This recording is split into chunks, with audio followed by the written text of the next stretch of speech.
E aí ele fala: vocês já estão limpos pela palavra que lhes tenho falado. Permaneçam em mim e eu permanecerei em vocês. Ok? Vou pular esse daqui. O texto termina no versículo 28 dizendo: depois do dilúvio, Noé viveu 350 anos. Viveu ao todo 950 anos e morreu. Amém. Amém. Pecado e suas consequências. Eu queria concluir com algumas implicações aqui para nós. Poucas. E a primeira dela está aqui. Essa palavra. Pecado. Pecado. O mundo que a gente vive não entende bem essa palavra, né? Não quer saber dela.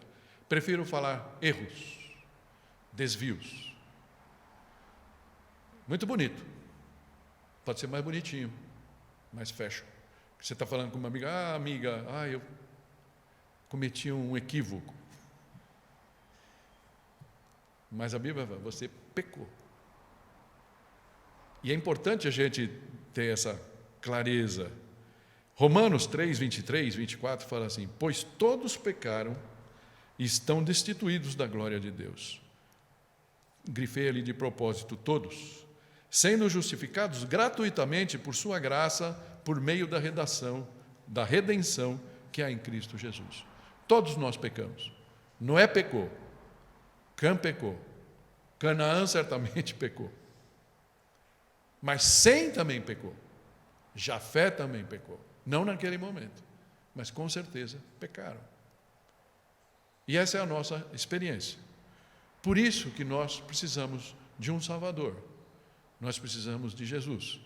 Mas talvez você olhe e fale: puxa, mas eu sou uma pessoa tão boa. Quando eu me comparo, né? Porque essa é a maneira da gente saber, né? Eu me comparo com a Ellen. Desculpa, Ellen. Né? Eu estou sem óculos, ela está de óculos. Eu devo ser uma pessoa melhor, certo?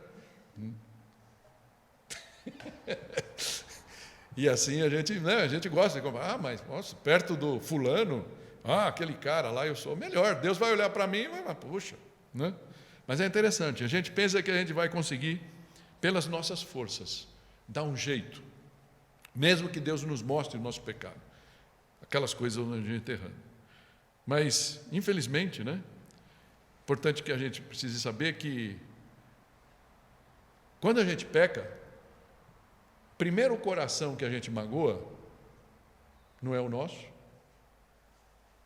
não é do nosso cônjuge, não é dos nossos filhos, é o coração de Deus, porque Ele fez tudo para que a gente ande bem.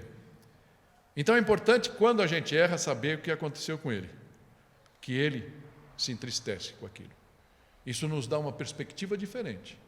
Não somos nós o último biscoito do pacote, Ele é o último biscoito do pacote, Ele é a perfeição.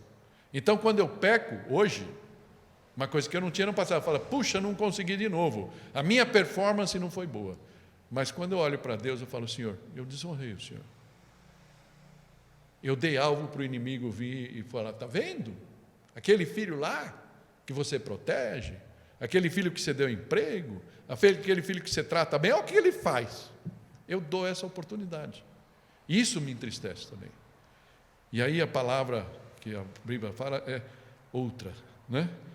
Nas nossas forças a gente nunca não vai conseguir. A gente precisa de um Salvador. Por isso, Deus mandou um Salvador. E a palavra-chave aqui é arrependimento. Arrependimento. Jesus, quando ele começou o ministério dele, ele falava: o tempo é chegado, dizia Jesus. O reino dos céus, o reino de Deus está próximo. Arrependam-se e creiam nas boas novas. Creiam no Evangelho. Arrependam-se. Arrependam-se. A gente não vai para frente sem se arrepender. Né? Quando a gente faz o balanço, a gente tem que enxergar. E Deus vai fazer a gente ver os nossos próprios pecados. Você vai achar na Bíblia esses dois: pecado com P maiúsculo, ou seja, no singular, e pecados.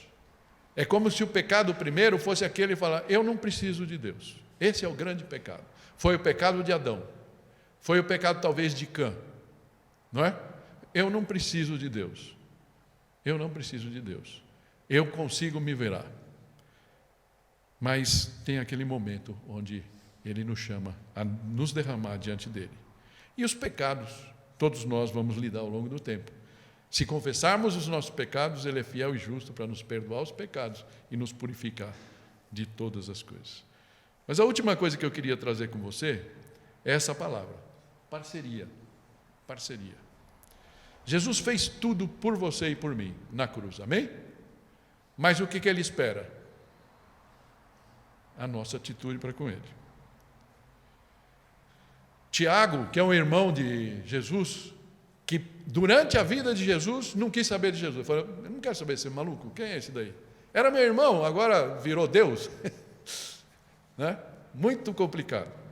Já estou acabando aqui, tá, João? E aí, depois que Jesus morreu e ressuscitou, caiu a ficha, ele se converte. E ele se tornou um dos principais na igreja de Jerusalém. E ele fala em Tiago 4, 6 a 8: Deus se opõe aos orgulhosos, mas concede graça aos humildes. Talvez ele escreva isso com a própria experiência dele. Ele resistiu a Jesus, ao irmão, mas quando ele percebeu quem era, ele se derramou diante de Jesus. E aí ele fala: resistam ao diabo, portanto submetam-se a Deus. Isso é o mais importante, submeter-se a Deus. Resistam ao diabo e ele fugirá de vocês. Aproximem-se de Deus e ele se aproximará de vocês. É uma parceria. Deus espera que a gente dê o passo. Talvez Ele esteja assim olhando para você, ó. Paguei a conta, pus a comida na mesa, tem um banquete preparado lá na cozinha, mas eu não posso sentar na mesa por você. Você tem que querer sentar na mesa. Ok? Por isso, o último texto que eu quero compartilhar com vocês, aí a gente vai orar. Apocalipse 3, 19 a 20. Jesus está falando ao anjo das igrejas, mas ele está falando a cada membro das igrejas. E ele fala assim: repreendo e disciplino a quem eu amo. Olha aquilo que eu falei dos pais, né? Repreendo e disciplino aqueles a quem amo. Por isso, seja diligente e arrependa-se. Olha de novo a palavrinha mágica aqui: arrependa-se. Eis que estou à porta e bato. Se alguém ouvir a minha voz e abrir a porta, entrarei e cearei com ele e ele comigo. Amém? Esse é o convite que ele faz para aqueles que ainda não deram o passo de abrir a porta para Jesus. Mas é interessante que ele faz isso no conceito das igrejas. E ele está falando também para os crentes, que muitas vezes já receberam Jesus como seu Salvador, mas ainda precisam dar um passo, que é de ter Jesus como o Senhor da sua vida. Amém?